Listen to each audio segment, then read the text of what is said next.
السلام علیکم ورحمۃ اللہ۔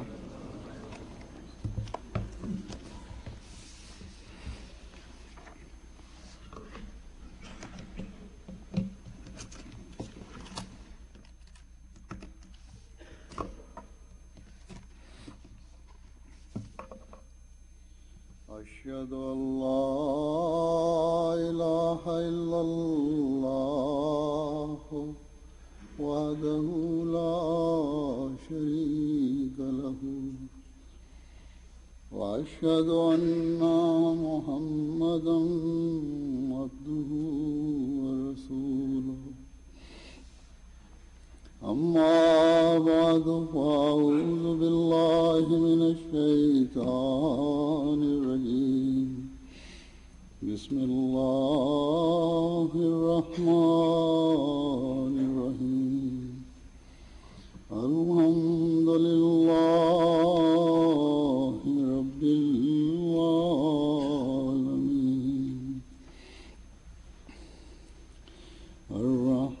الرحمن الرحيم مالك يوم الدين إياك نعبد وإياك نستعين اهدنا الصراط المستقيم صراط الذين أنعمت عليهم غير المغضوب عليهم ولا الضالين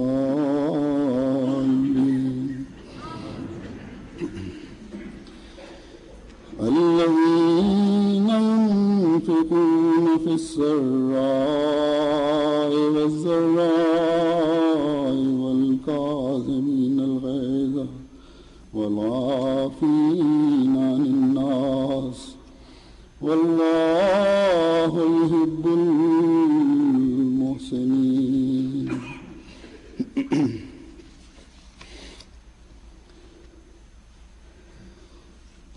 معاشرے میں جب برائیوں کا احساس مٹ جائے تو ایسے معاشرے میں رہنے والا ہر شخص کچھ نہ کچھ متاثر ضرور ہوتا ہے اور اپنے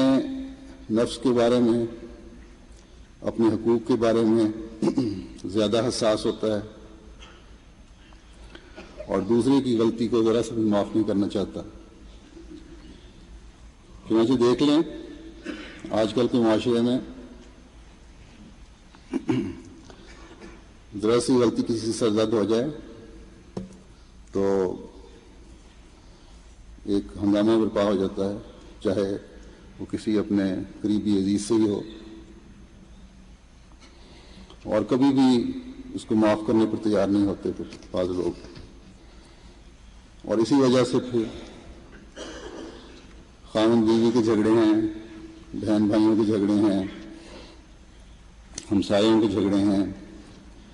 کاروبار میں حصے داروں کے جھگڑے ہیں، زمینداروں کے جھگڑے ہیں، حتیٰ کہ بعض دفعہ راہ چلتے نہ جان نہ پہچان اور ذرا سی بات پر جھگڑا شروع ہو جاتا ہے۔ مثلاً ایک راہگیر ہے،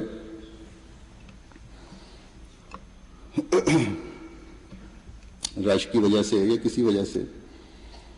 اس کا کندھا دوسرے سے ٹکرا گیا یا پاؤں کسی پہ پڑ گیا تو فوراً دوسرا آنکھیں سرخ کر کے کوئی نہ کوئی سخت بات اس کو کہہ دیتا ہے۔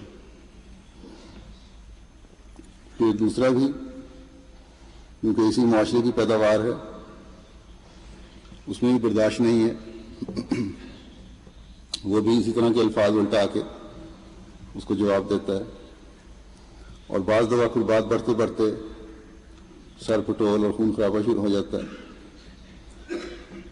پھر بچے کھیلتے کھیلتے لڑ پڑیں تو بڑے بھی بلا وجہ بیچ میں کود پڑتے ہیں، اور پھر وہ حشر ایک دوسرے کا ہو رہا ہوتا ہے کہ اللہ کی پناہ۔ اور اس معاشرے کی اس بے صبری اور معاف نہ کرنے کا اثر غیر محسوس طریقے پر بچوں پر بھی ہوتا ہے. گزشتہ دنوں میں کسی کالم نویس نے ایک کالم میں لکھا تھا اپنی کسی دوست کے بارے میں کہ ایک باپ نے، اس کے دوست نے اپنے ہتھیار صرف اس لیے بیچ دیے کہ محلے میں بچوں کی لڑائی میں اس کا 10-11 سال کا بچہ اپنے ہم عمر سے لڑائی کر رہا تھا اور اس بہرحال بیچ بچاؤ کچھ لوگوں نے کروا دیا. اس کے بعد وہ بچہ گھر آیا اور اپنے باپ کا ریوالور لے کے یا پسٹل جو بھی ہتھیار تھا لے کے تو اپنے دوسرے ہم عمر کو قتل کرنے کے لیے باہر نکلا. تو اس نے لکھا ہے کہ شکر ہے تو پستول نہیں چلا تو جان بچ گئی، لیکن یہ معاشرے پر اثر انداز ہو رہا ہے ماحول اور لوگوں کے رویے جو ہیں، اور یہ کیفیت ہے اس معاشرے کی اس وقت کہ بالکل برداشت نہیں، معاف کرنے کی بالکل عادت نہیں. اور یہ واقعہ جو میں نے لکھا ہے یہ تو خیر پاکستان کا ہے، لیکن یہاں بھی یورپ میں بھی ایسے ملتے جلتے بہت سے واقعات ہیں، ان کی مثالیں ملتی ہیں، اخباروں میں بعض دفعہ آ جاتا ہے. تو جب اس قسم کے حالات ہوں تو سوچیں کہ احمدی کی ذمہ داری کس حد تک بڑھ جاتی ہے. اپنے آپ کو، اپنی نسلوں کو اس بگڑتے ہوئے معاشرے سے بچانے کے لیے بہت کوشش کرنے کی ضرورت ہے. اور ہمارے لیے کس قدر ضروری ہو جاتا ہے کہ ہم قرآنی تعلیم پر پوری طرح عمل کرنے کی کوشش کریں. یہ آیت جو میں نے تلاوت کی ہے اس میں اللہ تعالیٰ فرماتا ہے کہ وہ لوگ جو آسائش میں خرچ کرتے ہیں اور تنگی میں بھی، اور غصہ دبا جانے والے اور لوگوں سے درگزر کرنے والے ہیں، اور اللہ احسان کرنے والوں سے محبت کرتا ہے.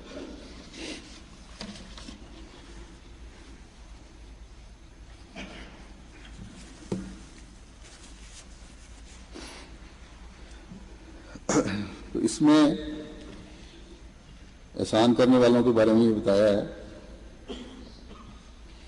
کہ جب تم یہ نہیں دیکھو گے کہ تمہاری ضروریات پوری ہوتی ہیں کہ نہیں، تمہیں مالی کشائش ہے یا نہیں، اور ہر حال میں اپنے بھائیوں کا خیال رکھو گے، تو نیکی کرنے کی روح پیدا ہوگی. اور پھر فرمایا کہ ایک بہت بڑا خلق تمہارا غصے کو دبانا ہے اور لوگوں سے عفو کا سلوک کرنا ہے، ان سے درگزر کرنا ہے. تو اللہ تعالیٰ فرماتا ہے کہ تم لوگوں سے عفو کا سلوک کرو گے، معاف کرنے کی عادت ڈالو گے، اس لیے کہ معاشرے میں فتنہ نہ پھیلے، اس لیے کہ تمہارے اس سلوک سے شاید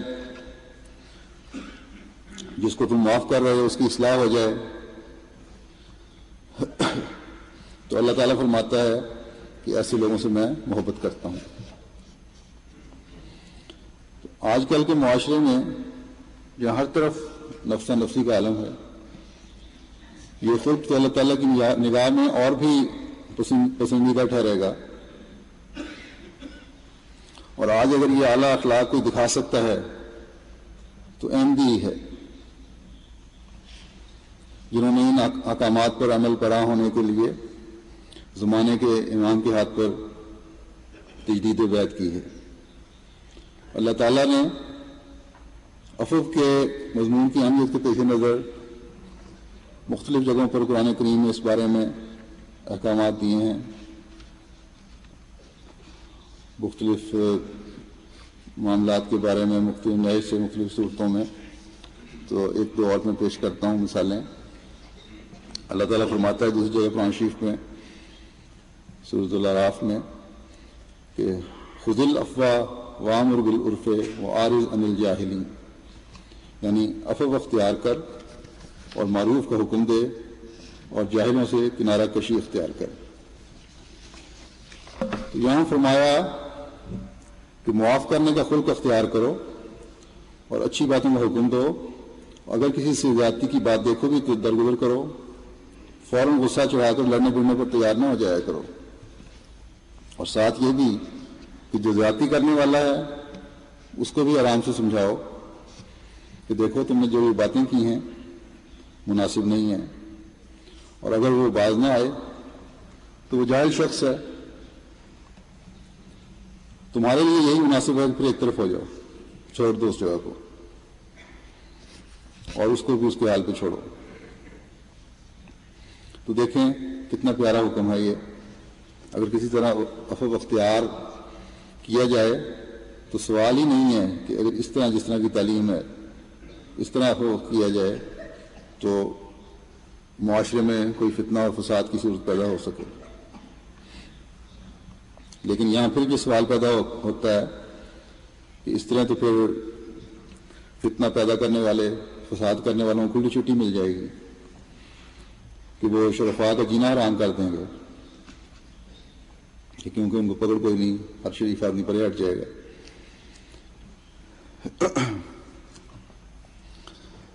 یہ تو نہیں ہو سکتا کہ فساد کرنے والے معاشرے میں بھی رہیں اور فساد بھی کرتے رہیں. ان کی اصلاح بھی تو ہونی چاہیے. اگر تمہارا معاف کرنا ان کو راس نہیں آتا تو پھر ان کی اصلاح کے پیش نظر اللہ تعالیٰ نے ایسے لوگوں کو بھی چھوڑا نہیں ہے. دوسری جگہ حکم فرمایا ہے کہ وَجَزَاءُ سَيِّئَةٍ سَيِّئَةٌ مِثْلُهَا وَمَنْ عَفَا وَأَصْلَحَ فَأَجْرُهُ عَلَى اللَّهِ إِنَّهُ لَا يُحِبُّ الظَّالِمِينَ. بدی کا بدلہ اتنی ہی بدی ہوتی ہے، اور جو معاف کرے اور اصلاح کو مد نظر رکھے تو اس کا بدلہ دینا اللہ تعالیٰ کے ذمہ ہوتا ہے، اور اللہ ظالموں کو پسند نہیں کرتا. اب ہر کوئی تو بدی کا بدلہ نہیں لے سکتا، کیونکہ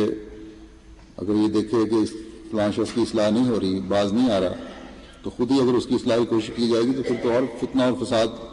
پیدا ہو جائے گا معاشرے میں. یہ تو قانون کو ہاتھ میں لینے والی باتیں ہو جائیں گی،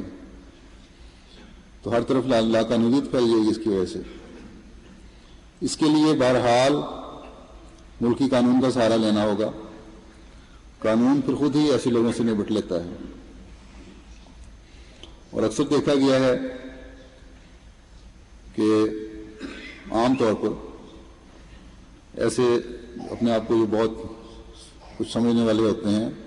لڑائی بڑھائی کرنے والے، فتنہ فساد پیدا کرنے والے، لا قانونیت پھیلانے والے، جب قانون کی گرفت میں آتے ہیں تو پھر صلح کی طرف رجوع کرتے ہیں. پھر سفارشیں آ رہی ہوتی ہیں کہ ہمارے صلح کر لو. تو فرمایا کہ اصل میں تمہارے مد نظر اصلاح ہے. اگر سمجھتے ہو کہ معاف کرنے سے اس کی اصلاح ہو سکتی ہے تو معاف کر دو. لیکن اگر یہ خیال ہو کہ معاف کرنے سے اس کی اصلاح نہیں ہو سکتی ہے تو پہلے بھی یہی حرکتیں کرتا چلا جا رہا ہے، اور پہلے بھی کئی دفعہ معاف کیا جا چکا ہے، لیکن اس کی کوئی کان پہ جوں تک نہیں رہیں گی، ناقابل اصلاح شخص ہے. تو پھر بہرحال ایسے شخص کو سزا ملنی چاہیے. اور اس کے مطابق جماعتی نظام میں بھی تعزیر کا، سزا کا ایک طریق رائج ہے. جب اللہ تعالیٰ کے احکامات کو توڑو گے، جب دوسروں کے حقوق غصب کرو گے، جب بھائی کی زمین یا جائیداد پر قبضہ کرنے کی کوشش کرو گے، جب بیوی پر ظلم کرو گے، تو نظام کی طرف سے سزا ملے گی. پھر لکھتے ہیں کہ اللہ تعالیٰ جب سزا مل جائے، پھر جس کو سزا ملی ہے وہ لکھنا شروع کر دیتے ہیں درخواستیں کہ اللہ تعالیٰ تو معاف کرنے کو پسند کرتا ہے. فوراً معاف کرنے والا حکم ان کے سامنے آ جاتا ہے، اس کے مفسر بن جاتے ہیں. اگلی بات بھول جاتے ہیں کہ اصلاح کی خاطر سزا دینا بھی اللہ تعالیٰ کا حکم ہے. تو ہر احمدی کو ہر وقت یہ یاد رکھنا چاہیے کہ اگر اس بھیانک معاشرے میں اس نے بھی اپنا رویہ ٹھیک نہ کیا تو پھر حضرت اقدس مسیح موعود کے ارشاد کے مطابق وہ جماعت سے کاٹا جائے گا۔ تو بہرحال اصلاح کی خاطر عفو سے کام لینا مستحسن ہے، لیکن اگر بدلہ لینا ہے تو ہر ایک کا کام نہیں ہے کہ قانون کو اپنے ہاتھ میں لے لے۔ یہ قانون کا کام ہے کہ اصلاح کی خاطر قانونی کارروائی کی جائے، یا اگر نظام جماعت کے پاس معاملہ ہے تو نظام خود دیکھے گا، ہر ایک کو دوسرے پر ہاتھ اٹھانے کی اجازت بہرحال نہیں ہے۔ تو جیسا کہ میں نے شروع میں کہا کہ چھوٹی موٹی غلطیوں سے درگزر کر دینا ہی بہتر ہوتا ہے، تاکہ معاشرے میں صلح جوئی کی بنیاد پڑے، صلح کی فضا پیدا ہو۔ عموماً جو عادی مجرم نہیں ہوتے وہ درگزر کے سلوک سے عام طور پر شرمندہ ہو جاتے ہیں اور اپنی اصلاح بھی کرتے ہیں اور معافی بھی مانگ لیتے ہیں۔ اس ضمن میں حضرت مسلم موعود نے بھی تفسیر میں ذکر کیا ہے، فرماتے ہیں کہ مومنوں کو یہ عام ہدایت دی ہے کہ انہیں دوسروں کی خطاؤں کو معاف کرنا اور ان کے قصوروں سے درگزر کرنا چاہیے، مگر معاف کرنے کا مسئلہ بہت پیچیدہ ہے۔ بعض لوگ نادانی سے ایک طرف نکل گئے ہیں اور بعض دوسری طرف۔ وہ لوگ جن کا کوئی قصور ہوتا ہے وہ تو کہتے ہیں کہ مجرم کو ضرور سزا، جن کا کوئی قصور کرتا ہے وہ کہتے ہیں کہ مجرم کو سزا دینی چاہیے تاکہ دوسروں کو عبرت ہو، اور جو قصور کرتے ہیں وہ کہتے ہیں کہ اللہ تعالیٰ کا حکم ہے کہ معاف کرنا چاہیے، خدا خود بھی بندے کو معاف کرتا ہے۔ تو جب خدا بندے کو معاف کرتا ہے تم بھی بندوں کے حقوق ادا کرو نا، تاکہ وہی سلوک تمہارا بھی لوگوں کے ساتھ ہونا چاہیے۔ مگر یہ سب خود فرماتے ہیں کہ مگر یہ سب خود غرضی کے فتوے ہیں، مگر یہ سب خود غرضی کے فتوے ہیں۔ جو شخص یہ کہتا ہے کہ خدا معاف کرتا ہے تو بندے کو بھی معاف کرنا چاہیے، وہ اس قسم کی بات اسی وقت کہتا ہے جب وہ خود مجرم ہوتا ہے۔ اگر مجرم نہ ہو تو ہم اس کی بات مان لیتے، اگر مجرم نہ ہوتا تو ہم اس کی بات مان لیتے، لیکن جب اس کا کوئی قصور کرتا ہے تب وہ یہ بات نہیں کہتا۔ اسی طرح جو شخص اس بات پر زور دیتا ہے کہ معاف نہیں کرنا چاہیے بلکہ سزا دینی چاہیے، وہ بھی اسی وقت یہ بات کہتا ہے جب کوئی دوسرا شخص اس کا قصور کرتا ہے، لیکن جب وہ خود کسی کا قصور کرتا ہے تب یہ بات اس کے منہ سے نہیں نکلتی۔ اس وقت وہ یہی کہتا ہے کہ خدا جو معاف کرتا ہے تو بندہ کیوں معاف نہ کرے۔ بس یہ دونوں فتوے خود غرضی پر مشتمل ہیں۔ اصل فتویٰ وہی ہو سکتا ہے جس میں کوئی اپنی غرض شامل نہ ہو، اور وہ وہی ہے جو قرآن کریم نے دیا ہے کہ جب کسی شخص سے کوئی جرم سرزد ہو تو تم یہ دیکھو کہ سزا دینے میں اس کی اصلاح ہو سکتی ہے یا معاف کرنے میں۔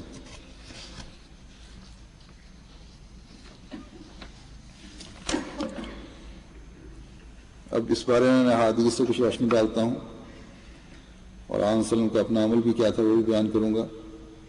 حضرت معاذ بن انس بیان کرتے ہیں کہ آن حضرت صلی اللہ علیہ وسلم نے فرمایا، سب سے بڑی فضیلت یہ ہے کہ تو قطع تعلق کرنے والوں سے تعلق قائم رکھے،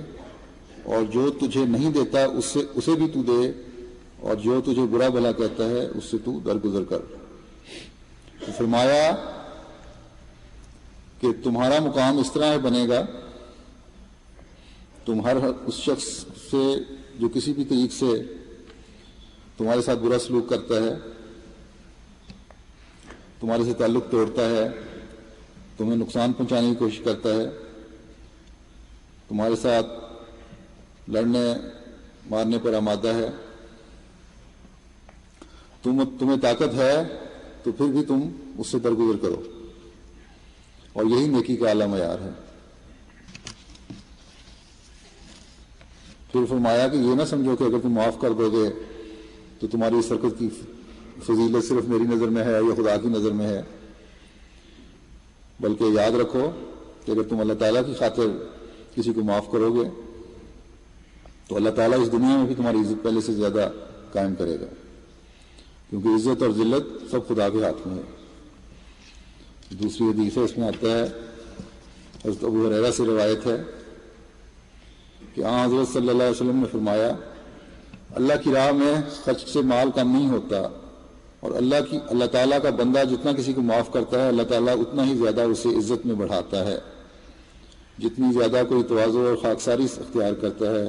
اللہ تعالیٰ اتنا ہی اسے بلند مرتبہ عطا کرتا ہے۔ پھر ایک روایت ہے، حضرت عبداللہ بن عمر بن خطاب رضی اللہ عنہ روایت کرتے ہیں کہ ایک شخص رسول اللہ صلی اللہ علیہ وسلم کی خدمت میں حاضر ہوا اور اس نے عرض کیا، یا رسول اللہ، میرا ایک خادم ہے جو غلط کام کرتا ہے اور ظلم کرتا ہے، کیا میں اسے بدنی سزا دے سکتا ہوں؟ اس پر رسول اللہ صلی اللہ علیہ وسلم نے فرمایا، تم اس سے ہر روز 70 مرتبہ درگزر کیا کرو۔ تو جو اپنے ملازمین پر بلا وجہ سختیاں کرتے ہیں ان کو بھی یہ بات پیش نظر رکھنی چاہیے، جو اپنے ماتحتوں سے اس میں سلوک نہیں کرتے ان کو بھی نظر رکھنی چاہیے اس بات پر۔ ایک روایت بتاتا ہوں حضرت ابوبکر کے بارے میں۔ حضرت ابوبکر سے زیادہ حضرت صلی اللہ علیہ وسلم کا کوئی دوست، ساتھی اور رفیق نہیں تھا۔ ہجرت کے دوران بھی حضرت ابوبکر رضی اللہ تعالیٰ عنہ نے آپ کا ساتھ دیا اور آپ کے ساتھ رہے اور قربانیاں کی، جن کو حضرت صلی اللہ علیہ وسلم بہت قدر کی نگاہ سے دیکھا کرتے تھے۔ ایمان بھی لائے تو بغیر کسی دلیل کے۔ تو ان سب باتوں کے باوجود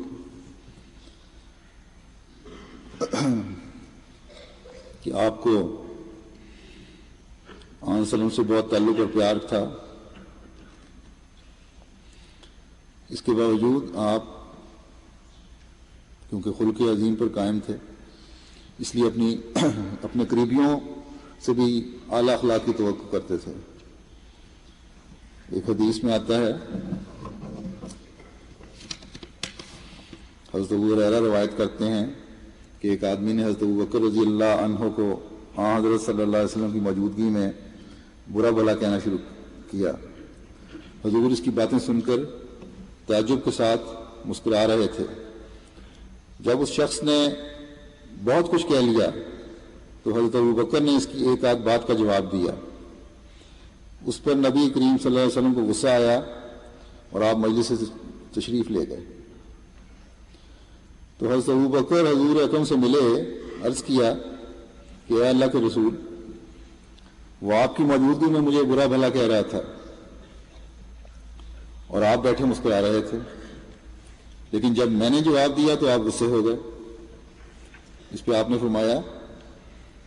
وہ گالی دے رہا تھا اور تم خاموش تھے تو خدا کا ایک فرشتہ تمہاری طرف سے جواب دے رہا تھا، لیکن جب تم نے اس کو الٹ کر جواب دیا تو فرشتہ چلا گیا اور شیطان آ گیا۔ اور جب شیطان آ گیا تو پھر آن سلم کا وہاں بیٹھنے کا کوئی مطلب نہیں تھا۔ تو یہ ہے وہ معیار جو آپ نے اپنے صحابہ میں پیدا کیے اور پیدا کرنے کی کوشش کی، اور یہی ہیں وہ معیار جن کو حاصل کرنے کے لیے اللہ تعالیٰ نے ہمیں آخرین میں شامل ہونے کی توفیق عطا فرمائی ہے۔ پھر ایک روایت ہے،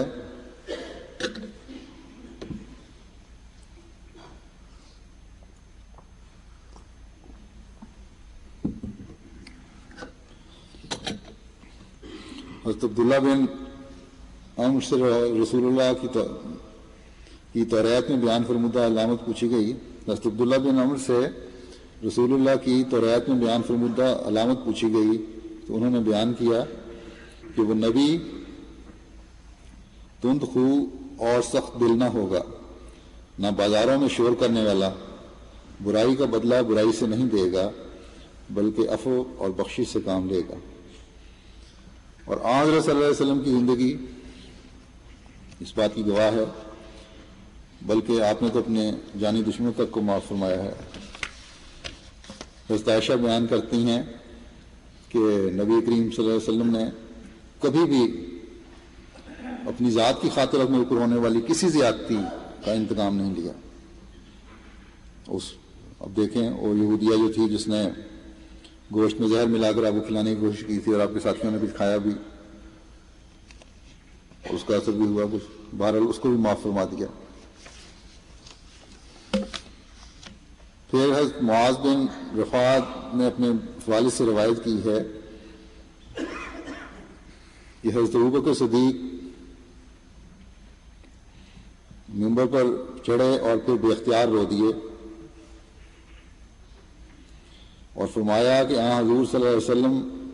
پہلے سال جو منبر پر چڑھے تو رونے لگے اور فرمایا کہ اللہ تعالیٰ نے عفو اور عافیت طلب کرو، اللہ تعالیٰ سے عفو اور عافیت طلب کرو، کیونکہ یقین کے بعد عافیت سے بہتر کوئی خیر نہیں جو کسی کو مل سکتی ہے. حضور صلی اللہ علیہ وسلم نے دشمن کے حق میں بد دعا کرنے والوں کو کہا کہ میں دنیا میں لعنت کے لیے نہیں بلکہ رحمت کے لیے آیا ہوں. جیسا کہ میں پہلے بھی آپ کو بتایا ہے کہ آن صلی اللہ علیہ وسلم کا عفو ذاتی دشمنوں تک پر بھی محیط تھا، اس لیے دشمنوں کو بھی آپ کے اس خلق سے پتہ تھا، دشمنوں کو کہ یہ بہت اعلیٰ خلق آپ میں ہیں، اور اسی وجہ سے ان کو جرأت پیدا ہوتی تھی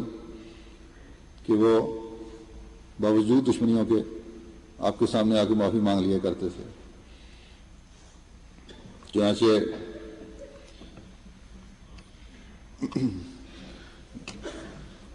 یہ مثال دیکھیں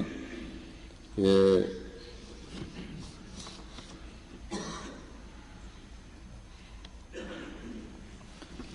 حبار بن الاسود نے رسول اللہ صلی اللہ علیہ وسلم کی صاحبزادی حضرت زینب پر مکہ سے مدینہ ہجرت کے وقت نیزے سے قاتلانہ حملہ کیا تھا اور اس کے نتیجہ میں ان کا حمل ضائع ہو گیا اور بالآخر یہی چوٹ ان کے لیے جان لیوا ثابت ہوئی. اس جرم کی بنا پر حضور اکرم صلی اللہ علیہ وسلم نے اس کے قتل کا فیصلہ فرمایا تھا. فتح مکہ کے موقع پر تو یہ بھاگ کر کہیں چلا گیا، مگر بعد میں جب نبی کریم صلی اللہ علیہ وسلم واپس مدینہ تشریف لائے تو حبار حضور صلی اللہ علیہ وسلم کی خدمت میں حاضر ہوا اور رحم کی بھیک مانگتے ہوئے عرض کیا کہ پہلے تو میں آپ سے ڈر کر فرار ہو گیا تھا، مگر پھر آپ کے عفو اور رحم کا خیال مجھے آپ کے پاس واپس لے آیا ہے. اے خدا کے نبی، ہم جاہلیت اور شرک میں تھے، خدا نے ہمیں آپ کے ذریعے ہدایت دی اور ہلاکت سے بچایا. میں اپنی زیادتیوں کا اعتراف کرتا ہوں، بس میری جہالت سے صرف نظر فرمائیں. چنانچہ حضرت صلی اللہ علیہ وسلم نے اپنی صاحبزادی کے اس قاتل کو بھی معاف فرما دیا، بخش دیا اور فرمایا جا اے حبار، میں نے تجھے معاف کیا، اللہ کا یہ احسان ہے کہ اس نے تمہیں قبول اسلام کی توفیق دی. اب اپنی بیٹی کے قاتل کو معاف کرنا کوئی آسان کام نہیں ہے، لیکن کیونکہ آپ عفو کی تعلیم دیتے تھے اس لیے خود کر کے دکھایا، کیونکہ اصل مقصد تو اصلاح ہے. جب آپ نے دیکھا کہ اس کی اصلاح ہو گئی ہے تو بیٹی کا خون بھی معاف کیا، اور پھر بعض حالات میں بعض دفعہ دوسروں کو بھی اس کی تعلیم دی. وائل بن حجر سے روایت ہے کہ میں نے نبی صلی اللہ علیہ وسلم کے پاس تھا کہ ایک قاتل کو پیش کیا گیا، اس کے گلے میں پٹا ڈالا گیا. راوی کہتا ہے کہ اس پر حضرت صلی اللہ علیہ وسلم نے مقتول کے وارث کو بلوایا اور فرمایا کیا تم معاف کرتے ہو؟ اس نے کہا نہیں. آپ نے فرمایا کیا تم دیت لو گے؟ اس نے کہا نہیں. آپ نے فرمایا کیا تم اسے قتل کرو گے؟ اس نے کہا جی ہاں. حضرت صلی اللہ علیہ وسلم نے فرمایا اسے لے جاؤ. جب وہ شخص قاتل کو لے کر جانے لگا تو حضرت صلی اللہ علیہ وسلم نے دوسری بار فرمایا کیا تم معاف کرتے ہو؟ اس نے کہا نہیں. آپ نے فرمایا کیا تم دیت لو گے؟ اس نے کہا نہیں. آپ نے فرمایا کیا تم اسے قتل ہی کرو گے؟ اس نے کہا جی حضور. حضرت صلی اللہ علیہ وسلم نے فرمایا اسے لے جاؤ. چوتھی مرتبہ صلی اللہ علیہ وسلم نے عفو کی تحریک کرتے ہوئے فرمایا کہ اگر تم اسے معاف کر دیتے تو یہ اپنے گناہ اور اپنے مقتول ساتھی کے گناہ کے ساتھ لوٹتا۔ پھر ایک اور اعلیٰ مثال دیکھیں، عبداللہ بن سعد بن ابی سرح کا کاتب وحی تھا، مگر بغاوت اور ارتداد اختیار کرتے ہوئے کفار مکہ سے جا ملا، اور وہاں جا کر کھلے بندوں میں کہنے لگا کہ جو میں کہتا تھا اس کے مطابق وہی بنا کر لکھ لی جاتی تھی، نعوذ باللہ۔ تو اس کی ایسی حرکتوں پر اسے واجب القتل قرار دیا گیا، اور بعض مسلمانوں نے یہ نظر مانی کہ وہ اس دشمن خدا اور رسول کو قتل کریں گے، مگر اس نے اپنے رضائی بھائی حضرت عثمان غنی رضی اللہ عنہ کی پناہ میں آ کر معافی کی درخواست کی۔ حضرت صلی اللہ علیہ وسلم نے پہلے تو اعراض فرمایا، مگر حضرت عثمان کی اس بار بار کی درخواست پر کہ میں اسے امان دے چکا ہوں، حضور نے بھی اسے معاف فرما دیا اور اس کی بیعت قبول فرما لی۔ تو بیعت کی قبولیت کے بعد عبداللہ اپنے جرائم کی وجہ سے نبی کریم صلی اللہ علیہ وسلم کے سامنے آنے سے کتراتا تھا، مگر جب معاف کر دیا ایک دفعہ تو پھر دیکھیں کیا رویہ ہے آپ صلی اللہ علیہ وسلم کا، کہ اسے نہایت محبت سے پیغام بھجوایا کہ اسلام قبول کرنا اس سے پہلے کے گناہ معاف کر دیتا ہے، اس لیے تم شرمندہ ہو کے گھبراؤ نہ، چھپو نہ۔ پھر ابو سفیان کی بیوی ہند بنت عقبہ نے اسلام کے خلاف جنگوں کے دوران کفار قریش کو اکسانے اور بھڑکانے کا فریضہ خوب ادا کیا تھا۔ وہ اشعار پڑھتی تھی، ابھارنے کے لیے مردوں کو انگیز کیا کرتی تھی کہ اگر فتح مند ہو کے لوٹو گے تو تمہارا استقبال کریں گے، ورنہ نہیں، ہمیشہ جدائی اختیار کر لیں گے، اس قسم کی باتیں۔ تو جنگ احد میں اسی ہند نے رسول اللہ صلی اللہ علیہ وسلم کے چچا حضرت حمزہ کی نعش کا مسئلہ کیا، اس نے ان کے ناک، کان اور دیگر اعضاء کاٹ کر لاش کا حلیہ بگاڑ دیا اور ان کا کلیجہ نکال کر چبا لیا۔ فتح مکہ کے بعد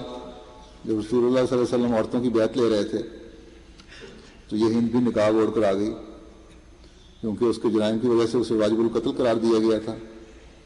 بیعت کے دوران اس نے بعض شرائط بیعت کے بارے میں استفسار کیا تو نبی کریم پہچان گئے کہ ایسی دیدہ دلیری ہند کے علاوہ اور کوئی نہیں کر سکتی۔ تو آپ نے پوچھا کیا تم ابو سفیان کی بیوی ہند ہو؟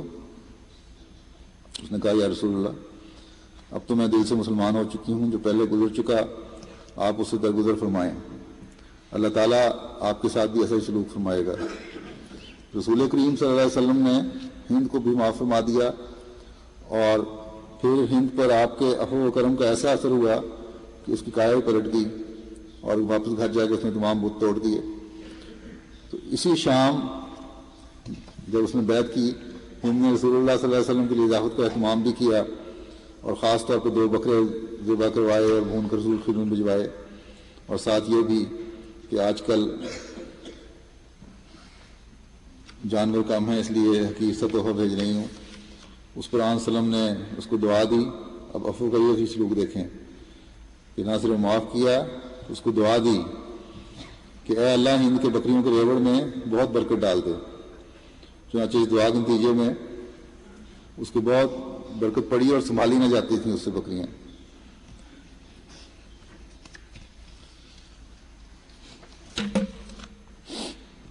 پھر کعب بن زہیر ایک مشہور عرب شاعر تھے،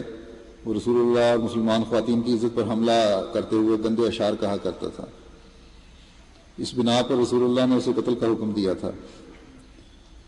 تو کعب کے بھائی نے اسے لکھا کہ مکہ فتح ہو چکا ہے، اس لیے تم آ کر رسول اللہ سے معافی مانگ لو۔ چنانچہ وہ مدینے آ کر اپنے جاننے والے کے پاس ٹھہرا اور فجر کی نماز نبی کریم کے ساتھ مسجد نبوی میں جا کر ادا کی، اور رسول اللہ صلی اللہ علیہ وسلم کی خدمت میں اپنا تعارف کرائے بغیر یہ کہا یا رسول اللہ، کعب بن زہیر تائب ہو کر آیا ہے اور معافی کا خواستگار ہے، اگر ادھر اجازت ہو، کیونکہ آپ نہیں جانتے تھے اس کو شکل سے، تو اسے آپ کی خدمت میں پیش کیا جائے۔ تو آپ نے فرمایا ہاں۔ کہنے لگا کہ میں ہی کعب بن زہیر ہوں۔ یہ سنتے ہی ایک انصاری حکم کے سابقہ حکم کیونکہ تھا قتل کرنے کا، اس کے مطابق اس کو قتل کرنے کے لیے اٹھے، لیکن رسول اللہ صلی اللہ علیہ وسلم نے فرمایا نہیں، اب چھوڑ دو، یہ معافی کا خواستگار ہو کر آیا ہے۔ پھر اس نے اپنا ایک قصیدہ آنکھ میں پیش کیا تو رسول اللہ صلی اللہ علیہ وسلم نے خوشنودی کا اظہار فرماتے ہوئے اپنی چادر انعام کے طور پر اس کے اوپر ڈال دی، اور اس طرح یہ دشمن بھی معافی کے ساتھ ساتھ نام لے کے واپس آیا۔ پھر عبداللہ بن ابی بن سلول نے حضور صلی اللہ علیہ وسلم کے ساتھ کیا کیا زیادتیاں نہیں کی، ہر ایک جانتا ہے، لیکن آپ نے اسے بھی معاف فرمایا۔ ایک روایت میں ہے کہ آپ نے اس کی تمام تر گستاخیوں اور شرارتوں کے باوجود اس کی وفات پر اس کا جنازہ پڑھایا، اور حضرت عمر کو اس کا بات کا بڑا غصہ تھا، اس کی باتوں کا، تو آپ بار بار اصرار کیا کرتے تھے کہ حضور اس کا جنازہ نہ پڑھائیں، اور اس کی زیادتیاں بھی آپ صلی اللہ علیہ وسلم کے سامنے پیش کیا کرتے تھے حضرت عمر کہ یہ اس نے کیا، مگر حضور صلی اللہ علیہ وسلم نے مسکراتے ہوئے فرمایا کہ اے عمر پیچھے ہٹ جاؤ، مجھے اختیار دیا گیا ہے کہ تم ان کے لیے، ایسے لوگوں کے لیے استغفار کرو یا نہ کرو برابر ہے، اگر تم 70 مرتبہ بھی استغفار کرو تو اللہ ان کو نہیں بخشے گا۔ پھر فرمایا کہ اگر مجھے پتا ہو کہ 70 سے زائد مرتبہ استغفار سے یہ بخشے جائیں گے تو میں 70 سے زائد بار استغفار کروں، مگر پھر بھی بہرحال آپ نے اس کا جنازہ پڑھایا اور جنازہ کے ساتھ قبر تک تشریف لے گئے۔ حضرت صلی اللہ علیہ وسلم کی عفو کی تو بے انتہا مثالیں ہیں، کس کس کو بیان کیا جائے، ہر ایک دوسرے سے بڑھ کر ہے۔ تو یہ اس تعلیم کا عملی نمونہ تھا جسے لے کر آپ آئے تھے۔ اس تعلیم کو آج پھر ہر احمدی نے اس معاشرے میں جاری کرنا ہے، اپنے پہ لاگو کرنا ہے، کیونکہ زمانے کے امام کے ساتھ ہم نے عہد کیا ہے کہ اس تعلیم کا عملی نمونہ بن کر دکھائیں گے۔ اس لیے اللہ تعالیٰ سے مدد مانگتے ہوئے اس کی طرف جھکتے ہوئے اس طرف بہت زیادہ توجہ دیں، درگزر اور عفو کی عادت ڈالیں۔ یہ نہیں ہے کہ کیونکہ جماعت میں قضاء کا یا امور عامہ کا یا اصلاح و ارشاد تربیت کا شعبہ قائم ہے، اس لیے ضرور ان کو مصروف رکھنا ہے، ذرا ذرا سی باتوں پہ جھگڑے لے کے ان تک پہنچ جانا ہے۔ میرے خیال میں اگر ذرا سے بھی برداشت کا مادہ پیدا ہو جائے، آدھے سے زیادہ مسائل جو ہیں، جھگڑے جو ہیں، جو بہت کم تعداد میں گو آتے ہیں عموماً دوسروں کی نسبت، تو ان میں سے بھی آدھے جھڑ سکتے ہیں، ختم ہو سکتے ہیں۔ حضرت اقدس مسیح موعود علیہ الصلوۃ والسلام فرماتے ہیں حضرت ابوبکر کے نمونے کے بارے میں کہ حضرت عائشہ رضی اللہ عنہا کی نسبت جو منافقین نے محض خباثت سے خلاف واقعہ تہمت لگائی تھی، اس تذکرہ میں بعض سادہ لوگ صحابہ بھی شریک ہو گئے تھے، اور ایک صحابی ایسے تھے کہ وہ حضرت ابوبکر رضی اللہ عنہ کے گھر سے 2 وقت روٹی کھایا کرتے تھے۔ حضرت ابوبکر نے اس کی خطاب پر قسم کھائی اور وعید کے طور پر عہد کر لیا تھا کہ میں اس بے جا حرکت کی سزا میں اس کو کبھی روٹی نہ دوں گا۔ تو اس پر یہ آیت نازل ہوئی، اس آیت کا حوالہ دے رہے ہیں کہ وَلْيَعْفُوا وَلْيَصْفَحُوا أَلَا تُحِبُّونَ أَن يَغْفِرَ اللَّهُ لَكُمْ وَاللَّهُ غَفُورٌ رَحِيمٌ۔ اور پھر حضرت ابوبکر نے اپنا عہد کو توڑ دیا اور بدستور اس کو روٹی جاری کر دی، کھانا کھلانا شروع کر دیا۔ پھر حضرت مسیح موعود فرماتے ہیں کہ خدا کے مقربوں کو بڑی بڑی گالیاں دی گئی ہیں، بہت بری طرح ستایا گیا، مگر ان کو عارض عن الجاہلین کا ہی خطاب ہوا۔ خود اس انسان کامل ہمارے نبی صلی اللہ علیہ وسلم کو بہت بری طرح تکلیفیں دی گئیں اور گالیاں، بد زبانی اور شوخیاں کی گئیں، مگر اس خلق مجسم ذات نے اس کے مقابلے میں کیا کیا؟ ان کے لیے دعا کی، اور چونکہ اللہ تعالیٰ نے وعدہ کر لیا تھا کہ جاہلوں سے اعراض کرے گا تو تیری عزت اور جان کو ہم صحیح و سلامت رکھیں گے اور یہ بازاری آدمی اس پر حملہ نہ کر سکیں گے۔ چنانچہ ایسے ہی ہوا کہ حضور کے مخالف آپ کی عزت پر حرف نہ لا سکے اور خود ہی ذلیل و خوار ہو کر آپ کے قدموں پر گرے یا سامنے تباہ ہوئے۔ اب حضرت مسلم علیہ السلام کے عفو کی چند مثالیں دیتا ہوں۔ حضرت مولوی عبد الکریم صاحب سیالکوٹی فرماتے ہیں کہ ایک عورت نے اندر سے کچھ چاول چرائے گھر سے ہم کے، چور کا دل نہیں ہوتا، اس لیے اس کے اعضاء میں غیر معمولی قسم کی بے تابی اور اس کا ادھر ادھر دیکھنا بھی خاص وجہ کا ہوتا ہے۔ جب وہ چوری کر لیتے پھر اس کے ایکشن ذرا اور طرح کے ہو جاتے ہیں۔ تو کسی دوسرے تیز نظر نے تاڑ لیا اور پکڑ لیا، کوئی اور بھی وہ موجود تھا، تیز نظر تھی، اس کی حرکتوں سے اس کو شک ہوا کہ ضرور کوئی گڑبڑ ہے اور شور پڑ گیا۔ تو اس کی بغل میں سے کوئی 15 سیر کے قریب 15 کلو کے قریب چاولوں کی گٹھری نکلی اور اس کو ملامت اور پھٹکار شروع ہو گئی۔ حضرت مسیح علیہ السلام بھی کسی وجہ سے ادھر تشریف لائے اور پوچھا کہ کیا واقعہ ہے، تو لوگوں نے جو بتایا تو فرمایا کہ محتاج ہے، کچھ تھوڑا سے اسے دے دو اور نصیحت نہ کرو، یعنی بلا وجہ اس کو کچھ کہو نہ، اور خدا تعالیٰ کی ستاری کا شیوا اختیار کرو۔ پھر خان صاحب اکبر خان صاحب نے بتایا ایک دوسرا واقعہ ہے، مسجد مبارک کی اوپر کی چھت پر حضرت اقدس کے مکان پر جانے کے لیے پہلے بھی اس طرح ایک راستہ ہوتا تھا۔ ایک دفعہ لالٹین اٹھا کر حضرت اقدس کی خدمت حضرت اقدس کو راستہ دکھانے لگے، اتفاق سے لالٹین ان کے ہاتھ سے چھوٹ گئی اور لکڑی پر تیل پڑا اور اوپر نیچے سے آگ لگ گئی۔ کہتے ہیں بہت پریشان ہوا، بعض اور کچھ لوگ تھے وہی بولنے لگے، لیکن حضور نے فرمایا خیر ایسے واقعات ہو ہی جاتے ہیں، مکان بچ گیا، اور کچھ نہیں کہا ان کو۔ پھر خان اکبر صاحب بھی بیان کرتے ہیں کہ جب ہم وطن چھوڑ کر قادیان آ گئے تو ہم کو حضرت اقدس نے اپنے مکان میں ٹھہرایا، اور حضور کا قاعدہ یہ تھا کہ رات کو عموماً موم بتی جلا لیا کرتے تھے اور بہت سی موم بتیاں اکٹھی روشن کر دیا کرتے تھے۔ کہتے ہیں کہ جن دنوں میں آیا میری لڑکی بہت چھوٹی تھی، ایک دفعہ حضرت اقدس علیہ السلام کے کمرے میں بتی جلا کر رکھا ہی، اتفاق ایسا ہوا کہ وہ بتی گر پڑی اور حضور کے جو بہت سارے مسودات تھے کتابوں کے لکھے ہوئے اور دوسری چند اور چیزیں بھی تھیں جل گئیں، ان کا نقصان ہو گیا۔ تھوڑی دیر کے بعد معلوم ہوا کہ یہ تو سارا نقصان ہو گیا، بڑی سخت سارے کو پریشانی اور گھبراہٹ شروع ہو گئی، اور کہتے ہیں کہ میری بیوی اور لڑکی بھی بہت پریشان کہ حضور کی کتابوں کے مسودات جو ہیں بڑے احتیاط سے رکھا کرتے تھے وہ جل گئے ہیں سارے۔ لیکن جب حضور کو اس بات کا علم ہوا تو کچھ نہیں فرمایا سوائے اس کے کہ خدا کا بہت ہی شکر ادا کرنا چاہیے کہ کوئی اس سے زیادہ نقصان نہیں ہو گیا۔ پھر دیکھیں آپ کا مخالف اور معاند جو مولوی محمد حسین بٹالوی، ہر ایک ہمارے جماعت میں ان کو جانتے ہیں، وہ جوانی میں حضرت مسیح علیہ السلام کے دوست اور ہم مکتب تھے، یعنی اکٹھے پڑھا کرتے تھے، اور حضور کی پہلی تصنیف ابراہیم احمدیہ پر انہوں نے بڑا شاندار ریویو بھی لکھا تھا،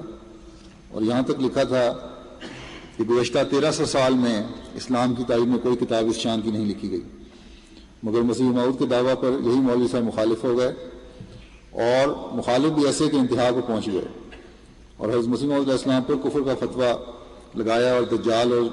زال اور پتہ نہیں کیا کچھ کہا، نعوذ باللہ، اور اس طرح سارے ملک میں مخالفت کی آگ بھڑکائی۔ تو ڈاکٹر مارٹن کلارک کے اقدام قتل والے مقدمے میں یہ مولوی محمد حسین صاحب عیسائیوں کی طرف سے پیش ہوئے گواہ کے طور پر۔ اس وقت حضرت مسیح موعود کے وکیل مولوی فضل الدین صاحب جو غیر احمدی بزرگ تھے، مولوی محمد حسین صاحب کی شہادت کو کمزور کرنے کے لیے ان کے حسب و نسب کے بارے میں کچھ بعض طعن آمیز سوالات کرنے لگے، مگر مسیح موعود علیہ السلام نے انہیں روک دیا کہ میں آپ کو ایسے سوالات کرنے کی اجازت نہیں دیتا، اور یہ کہتے ہوئے آپ نے جلدی سے اپنا ہاتھ مولوی فضل الدین صاحب کے منہ پر رکھا، طرف بڑھایا کہیں ان کی زبان سے کوئی ایسا فکر نکل نہ جائے۔ تو اس طرح آپ کو خطرے میں ڈال کر اپنے جانی دشمن کی عزت و آبرو کی حفاظت فرمایا کرتے تھے، اور یہاں بھی فرمائی۔ تو اس کے بعد مولوی فضل الدین صاحب موصوف ہمیشہ یہ واقعہ حیرت سے ذکر کیا کرتے تھے، وکیل جو تھے، کہ مرزا صاحب عجیب اخلاق کے انسان ہیں کہ ایک شخص ان کی عزت بلکہ جان پر حملہ کرتا ہے، اور اس کے جواب میں جب اس کی شہادت کو کمزور کرنے کے لیے اس پر بعض سوالات کیے جاتے ہیں تو آپ فوراً روک دیتے ہیں کہ میں ایسے سوالات کی اجازت نہیں دیتا۔ حضور علیہ السلام فرماتے ہیں کہ وَالْقَاظِمِينَ الْغَيْظَ وَالْعَافِينَ عَنِ النَّاسِ وَاللَّهُ يُحِبُّ الْمُحْسِنِينَ، یعنی مومن وہی ہیں جو غصہ کو کھا جاتے ہیں اور یاوہ گو ظالم تباہ لوگوں کے حملوں کو معاف کر دیتے ہیں اور بےہودگی کا بےہودگی سے جواب نہیں دیتے۔ فرمایا ہم دنیا میں دیکھتے ہیں کہ بعض لوگ ایسے ہوتے ہیں کہ اگر ان سے ایک دو مرتبہ عفو اور درگزر کیا جائے اور نیک سلوک کیا جائے تو اطاعت میں ترقی کرتے اور اپنے فرائض کو پوری طرح سے ادا کرنے لگ جاتے ہیں، اور بعض شرارت میں اور بھی زیادہ ترقی کرتے اور احکام کی پرواہ نہ کر کے ان کو توڑ دینے کی طرف دوڑتے ہیں۔ اب اگر ایک خدمتگار کو جو نہایت شریف الطبع آدمی ہے اور اتفاقاً اس سے غلطی ہو گئی ہے اسے اٹھ کر مارنے اور پیٹنے لگ جائیں تو کیا وہ کام دے سکے گا؟ نہیں، بلکہ اس سے تو عفو اور درگزر کرنا ہی اس کے واسطے مفید اور اس کی اصلاح کا موجب ہے۔ مگر ایک شریر کو جس کا بارہا تجربہ ہو گیا ہے کہ وہ عفو سے نہیں سمجھتا بلکہ اور بھی شرارت میں قدم آگے رکھتا ہے، تو اس کو ضرور سزا دینی پڑے گی، اور اس کے واسطے مناسب یہی ہے کہ سزا دی جاوے۔ پھر آپ نے فرمایا اپنی جماعت کو نصیحت کرتے ہوئے کہ اس جماعت کو تیار کرنے سے غرض یہی ہے کہ زبان، کان، آنکھ اور ہر ایک عضو سے تقوی سرایت کر جاوے، تقوی کا نور اس کے اندر اور باہر ہو، اخلاق حسنہ کا اعلیٰ نمونہ ہو، اور بے جا غصہ اور غضب وغیرہ بالکل نہ ہو۔ میں نے دیکھا ہے کہ جماعت کے اکثر لوگوں میں غصے کا نقص اب تک موجود ہے، تھوڑی تھوڑی سی بات پر کینہ اور بغض پیدا ہو جاتا ہے اور آپس میں لڑ جھگڑ پڑتے ہیں۔ ایسے لوگوں کا جماعت میں سے کچھ حصہ نہیں ہوتا، اور میں نہیں سمجھ سکتا کہ اس میں کیا دقت پیش آتی ہے کہ اگر کوئی گالی دے تو دوسرا چپ کر رہے اور اس کا جواب نہ دے۔ ہر ایک جماعت کی اصلاح اول اخلاق سے شروع ہوا کرتی ہے۔ ہر ایک جماعت کی اصلاح اول اخلاق سے شروع ہوا کرتی ہے، یعنی جماعت کی سب سے پہلے اصلاح اس کے اخلاق سے شروع ہوتی ہے۔ جماعت کے ممبران کی چاہیے کہ ابتدا میں صبر سے تربیت میں ترقی کرے، اور صبر سے عمدہ ترکیب یہ ہے اور سب سے عمدہ ترکیب یہ ہے کہ اگر کوئی بدگوئی کرے تو اس کے لیے درد دل سے دعا کرے کہ اللہ تعالیٰ اس کی اصلاح کر دے گے، اور دل میں کینے کو ہرگز نہ بڑھاوے۔ جیسے دنیا کے قانون میں ہیں ویسے ہی خدا کا بھی قانون ہے۔ جب دنیا اپنے قانون کو نہیں چھوڑتی تو اللہ تعالیٰ اپنے قانون کو کیسے چھوڑے؟ بس جب تک تبدیلی نہیں ہوگی تب تک تمہاری قدر اس کے نزدیک کچھ نہیں۔ خدا تعالیٰ ہرگز پسند نہیں کرتا کہ حلم اور صبر اور عفو جو کہ عمدہ صفات ہیں ان کی جگہ درندگی ہو۔ اگر تم ان صفات حسنہ میں ترقی کرو گے تو بہت جلد خدا تک پہنچ جاؤ گے، لیکن افسوس ہے کہ جماعت کا ایک حصہ ابھی تک ان اخلاق میں کمزور ہے۔ ان باتوں سے صرف شماتت اعداء ہی نہیں ہے بلکہ دشمنوں کو اعتراض کا ہنسی ٹھٹے کا موقع نہیں صرف مل رہا بلکہ ایسے لوگ خود بھی قریب کے مقام سے گرائے جاتے ہیں۔ یہ سچ ہے کہ سب انسان ایک مزاج کے نہیں ہوتے، اسی لیے قرآن شریف میں آیا ہے کل یعمل ولا شاکلت۔ بعض آدمی ایک قسم کے اخلاق میں اگر عمدہ ہیں تو دوسری قسم میں کمزور، اگر ایک خلق کا رنگ اچھا ہے تو دوسرے کا برا، لیکن تاہم اس سے یہ لازم نہیں آتا کہ اصلاح ناممکن ہے۔ اصلاح کی کوشش کرو تو اصلاح ہو سکتی ہے۔ پھر فرمایا تم میں سے زیادہ بزرگ وہی ہے جو زیادہ اپنے بھائی کے گناہ بخشتا ہے،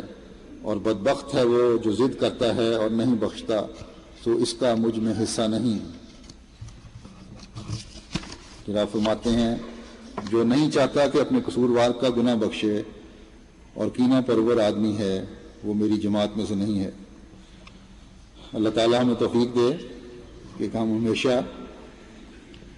بلند حوصلگی کا مظاہرہ کرنے والے ہوں، قرآن کریم کی تعلیم کو ہمیشہ اپنے اوپر لاگو کرنے کی کوشش کرنے والے ہوں، اور سنت رسول صلی اللہ علیہ وسلم کی ہمیشہ پیروی کرنے والے ہوں، اور حضرت مسیح موعود علیہ الصلوۃ والسلام کی خواہش کے مطابق اپنے آپ کو ڈھالنے والے بنیں۔ آمین۔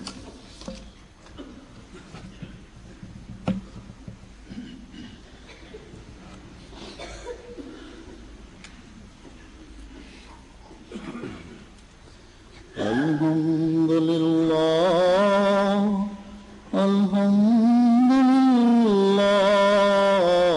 نحمده ونستعینه ونستغفره